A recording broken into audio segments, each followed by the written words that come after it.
పితా పుత్ర పవిత్రాత్మ నామమున ఆమెన్. దివ్యవాణి టీవీ ప్రేక్షకులకు నమస్కారం.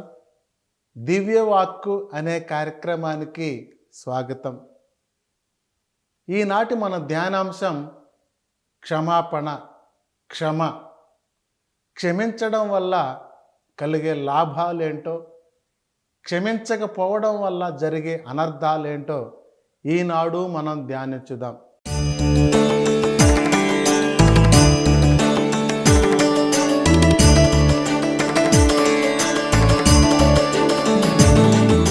ప్రియ దైవ బిడ్డలారా, బైబిల్ గ్రంథంలో అతి సుందరమైనటువంటి పదం క్షమ. మన దేవుడు క్షమాశీలుడు, క్షమించే స్వభావం కలిగిన వాడు. సూర్యుడు అంధకారాన్ని తొలగించినట్లు మనలో ఉన్నటువంటి ఆ క్షమాపణ అనే గుణం, క్షమ అనే గుణం మనలో ఉన్నటువంటి పాపాంధకారాన్ని తొలగిస్తూ ఉంది. ప్రియులారా, ఈ క్షమించే గుణం అందరిలో ఉండదు. ఈ నూతన సంవత్సరంలో ప్రతి ఒక్కరు కూడా కలిగి ఉండాల్సినటువంటి గుణం క్షమ. అందరూ క్షమించలేరు, కానీ క్షమించే వాళ్ళు గొప్పవాళ్ళుగా పరిగణించబడుతూ ఉంటారు. మరి ఈ క్షమాపణ అంటే ఏంటి? క్షమించడం వల్ల కలిగే లాభాలు. మత్తయి శుభవార్త 18వ అధ్యాయం 35వ వాక్యంలో, కనుక ఈ విధంగా మీలో ఒక్కొక్కడు తన సోదరుని హృదయపూర్వకముగా క్షమింపనిచ్చో పరలోకమందలి నా తండ్రి మీ ఎడల అట్లే ప్రవర్తించును. ప్రియులారా, ఈ భూలోకములో నీవు క్షమిస్తే దేవుడు కూడా నిన్ను క్షమిస్తాడు. నీవు ఎవరిని క్షమించలేకపోతే దేవుడు కూడా నిన్ను క్షమించడు. ఇదే అసలైనటువంటి విషయం. ప్రతి క్షణం పగలకు వెళ్తాం, ప్రతీకారాలకు పోతాం, కుట్రలకు వెళుతూ ఉంటాయి. కానీ క్షమించే గుణం లేదు.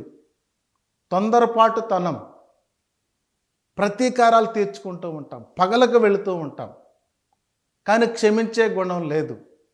మరి దేవుడు అంటున్నాడు క్లియర్గా, నువ్వు క్షమిస్తే నిన్ను క్షమిస్తాను, నువ్వు క్షమించకపోతే నిన్ను క్షమించను. ప్రియులారా, స్వామి వివేకానంద గారు ఒకరోజు ట్రైన్ ప్రయాణంలో ఉన్నప్పుడు ఆయన కూర్చున్నటువంటి బోగిలో కొంటకారు యువత కూడా కూర్చున్నారట. వివేకానంద గారి ఆ వేషాన్ని చూసి, ఆయన వస్త్రధారణ చూసి ఆ పిల్లలందరూ కూడా ఆయన్ను హేళనగా, అవమానకరంగా మాట్లాడారంట ఇంగ్లీష్లో. మరి ఆయన బదులు ఏం పలకలేదు, ఏమీ అనలేదు ఎవరినే కూడా. చాలా దూరం ప్రయాణం చేసిన తరువాత ట్రైన్ ఒక చోట ఆగింది. ఆయన కలవడానికి గొప్ప గొప్ప ఆఫీసర్లు ఈయన కూర్చున్నటువంటి బోగిలోనికి వచ్చారంట. వెంటనే గొప్ప గొప్ప ఆఫీసర్లతో వాళ్ళు మాట్లాడుతూ ఉన్నప్పుడు వివేకానంద గారు కూడా ఇంగ్లీష్లో అనర్గళంగా వారితో మాట్లాడడం, వారికి జవాబులు చెప్పడం చేశారంట. వెంటనే ఆ పిల్లలు, ఆ యువత, ఆ కొంటకారు వాళ్ళందరూ ఆశ్చర్యపోయారు. ఏంటి, ఈయనకి ఇంగ్లీష్ తెలుసా? ఆ గొప్ప గొప్ప ఆఫీసర్లే ఈయనతో ఇంగ్లీష్లో మాట్లాడుతూ ఉన్నారు. మనం మాట్లాడిందంతా కూడా ఆయనకు అర్థమైపోయిందా? ఎలాగైనా సరే ఈరోజు ఆయన మనలను తిడతాడు, మనలను కొడతాడు అని చెప్పి వాళ్ళల్లో వాళ్ళు మాట్లాడుకుంటూ ఉన్నారంట. వెంటనే వచ్చినటువంటి వాళ్ళు దిగిపోయారు. ట్రైన్ కదిలింది. మరలా ప్రయాణం సాగుతూ ఉంటే ఆయన పల్లెత్తి మాట కూడా అనట్లేదు.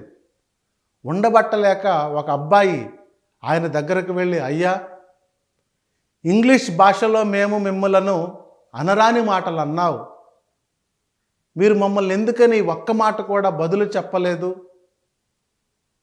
ఎందుకని మమ్మల్ని క్షమించారు అని అడిగితే ఆయన అన్నారంట, మన్నించడంలోనే, క్షమించడంలోనే మహనీయత ఉంది అన్నారంట.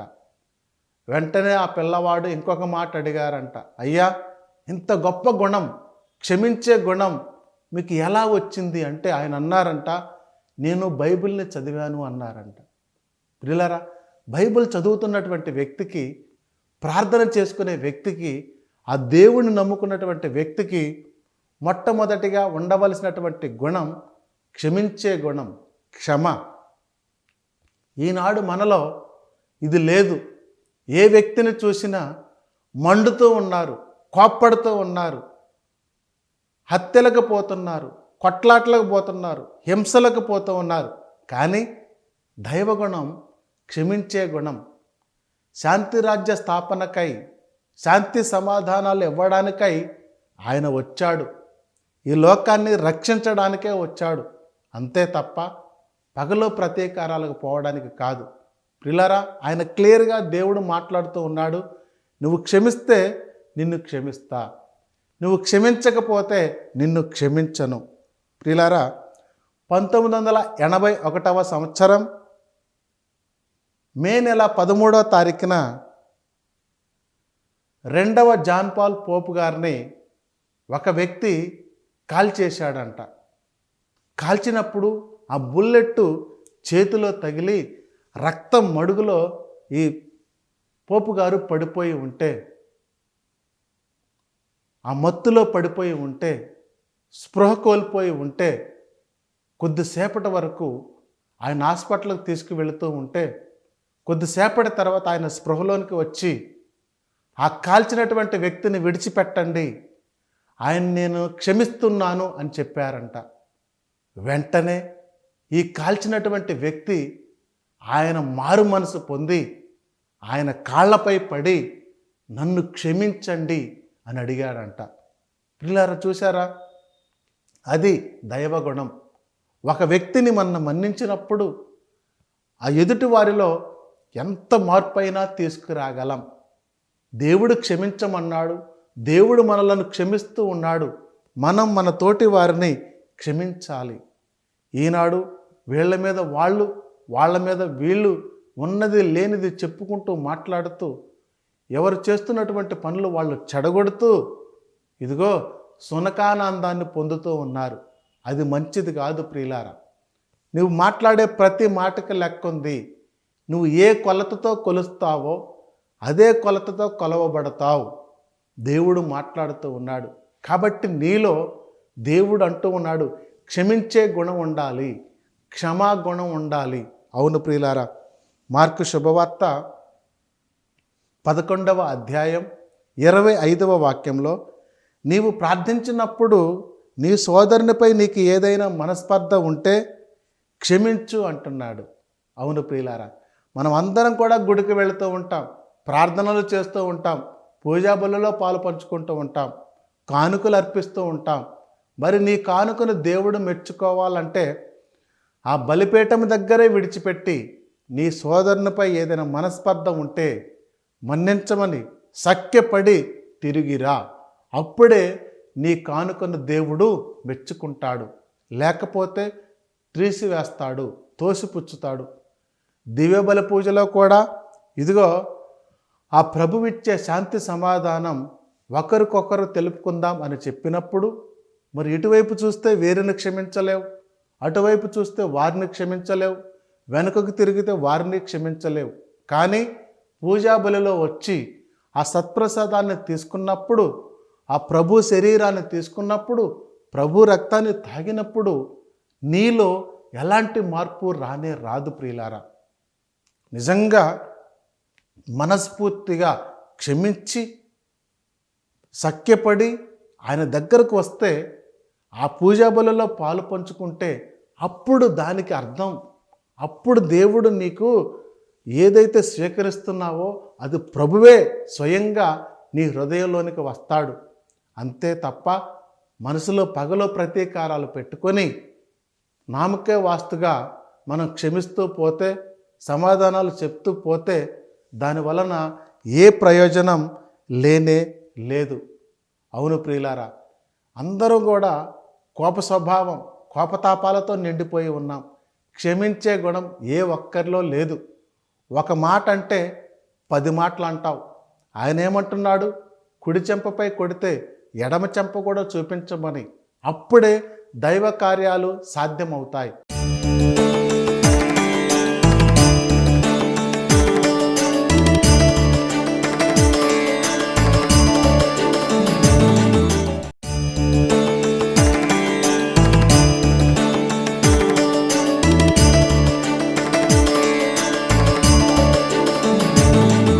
పునీత మదర్ తెరీసా గారి గురించి మనం వినే ఉంటాం.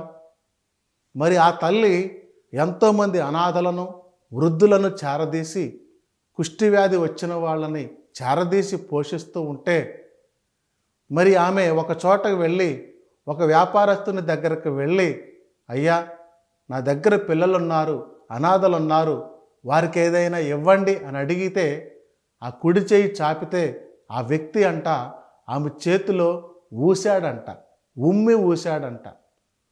వెంటనే ఆ తల్లి ఇంకొక పని చేసింది. ప్రియులరా, ఆ ఉమ్మిని ఈ చేత్తో తీసుకొని, అయ్యా, మీరు నా కోసం ఇది ఇచ్చారు, మరి నా పిల్లలకు కూడా ఏదో ఇవ్వండి అని అడిగితే ఆ వ్యక్తి వెంటనే ఆశ్చర్యపోయాడంట.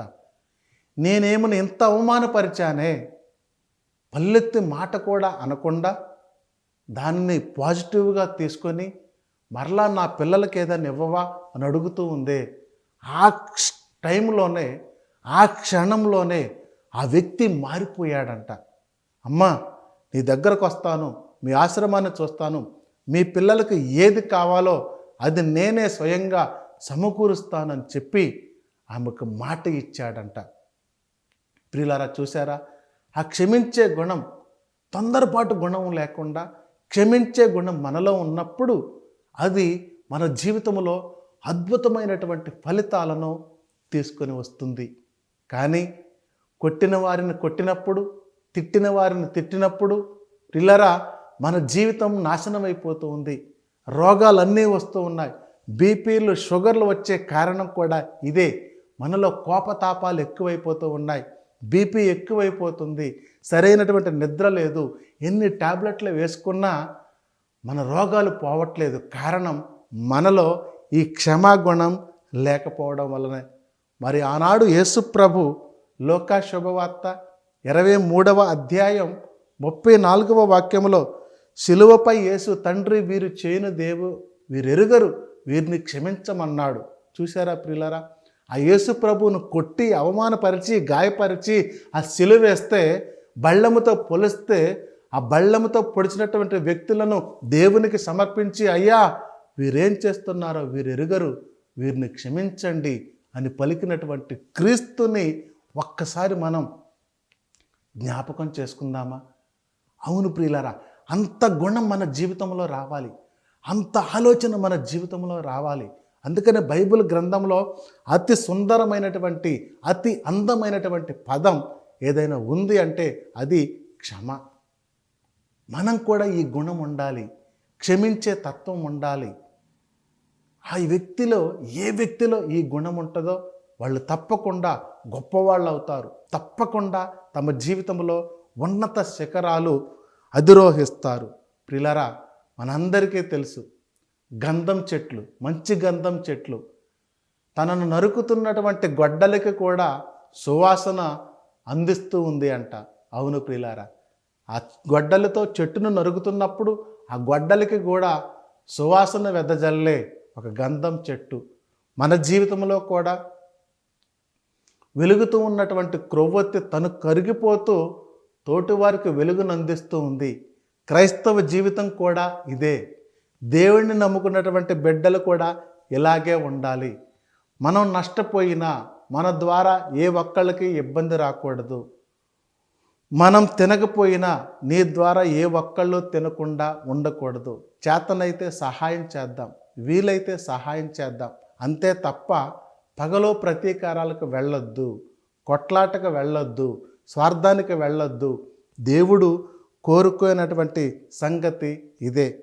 మత్తయి శుభవార్త 18వ అధ్యాయం 21, 22 వచనాలు చూస్తే, పేతురు యేసుతో, నా పొరుగువాడు ద్రోహం చేస్తే ఎన్నిసార్లు నేను క్షమించాలి అని అడిగితే ఆయన అంటూ ఉన్నాడు, 7 సార్లు కాదు, 70 సార్లు. ప్రియులారా, అంటే దాని అర్థం ఎన్నిసార్లైనా క్షమించాలి. తప్పు చేసినటువంటి వ్యక్తిని క్షమించాలి. మరి ఆ రోజు వ్యభిచారమున పట్టుబడిన స్త్రీని యేసయ్య దగ్గరకు తీసుకుని వస్తే రాళ్లతో కొట్టాలి, చంపాలి అని అందరూ అన్నారు. ఆయన అన్నాడు ఒక్కటే మాట, మీలో ఎవరు పాపం చేయలేదో వాళ్ళు మాత్రమే మొట్టమొదటి రాయి వేయండి అన్నప్పుడు వారిలో వారు తొంగి చూసుకున్నారు. అందరిలో కూడా పాపం ఉంది, అందరిలో కూడా తప్పులు ఉన్నాయి. ఆ తప్పులు ఉన్నప్పుడు ఎదుటి వారికి ఏలెత్తి చూపించే హక్కు మనకి ఇవ్వబడలేదు. మరి ఆ సమయంలో పాపము చేయని వాడు పరిశుద్ధుడు, పవిత్రుడు అయినటువంటి యేసయ్య ఒక రాయి తీసుకొని ఆ తల్లిని కొట్టొచ్చు. కానీ దేవుని ఉద్దేశం క్షమించడం, వారిలో మార్పు తీసుకురావడం. అందుకని ఆమెలో ఉన్నటువంటి పాపాన్ని చంపి ఆమెను పవిత్రపరచి పాపము నుంచి దూరం చేశాడు. ఆ పాపాత్మురాలైనటువంటి వ్యక్తిని ప్రేమించాడు, క్షమించాడు. అది దైవగుణం. ప్రియులారా, మనలో కూడా ఇలాంటి గొప్ప గుణం ఉండాలి. నిజంగా నీకు దేవుని బిడ్డగా జీవించాలని ఉందా? నిజంగా నీ ఒక ప్రార్థనా పరుడివేనా? నిజంగా నువ్వు ఆయన నమ్ముకున్నావా? నిజంగా నువ్వు బైబిల్ పట్టుకున్నావా? నిజంగా నువ్వు పూజాబలికి వెళుతున్నావా? అయితే నీలో క్షమించే గుణం ఉండాలి, నీలో మన్నించే గుణం ఉండాలి. అవి లేకుండా నేను దేవుని బిడ్డనంటే ఏ ప్రయోజనం లేదు. క్షమించే గుణం లేకుండా నీవు బైబిల్ పట్టుకుంటే ఏ ప్రయోజనం లేనే లేదు. ఈనాడు క్రైస్తవులకు అన్యులకు మధ్య తేడా ఇదే. దేవుని గురించి తెలియక గొడవలు పడేవాళ్ళు ఉంటారు. కానీ అన్నీ తెలుసు, అయినా సరే గొడవలకు వెళుతున్నావంటే నీకు కాదు అవమానం, ఆ దేవునికి. కాబట్టి ప్రియులారా, నీ ద్వారా, నీ పనుల ద్వారా, నీ మాటల ద్వారా దేవునికి అవమానం రాకుండా చూడవలసినటువంటి బాధ్యత నీ మీద ఉంది. అన్నిటికంటే ముఖ్యంగా నువ్వే ఒక క్షమించే వ్యక్తిగా మారాలి అని చెప్పి ఆయన ఆశపడుతూ ఉన్నాడు. నెపోలియన్ చక్రవర్తి గురించి మనందరికీ తెలుసు.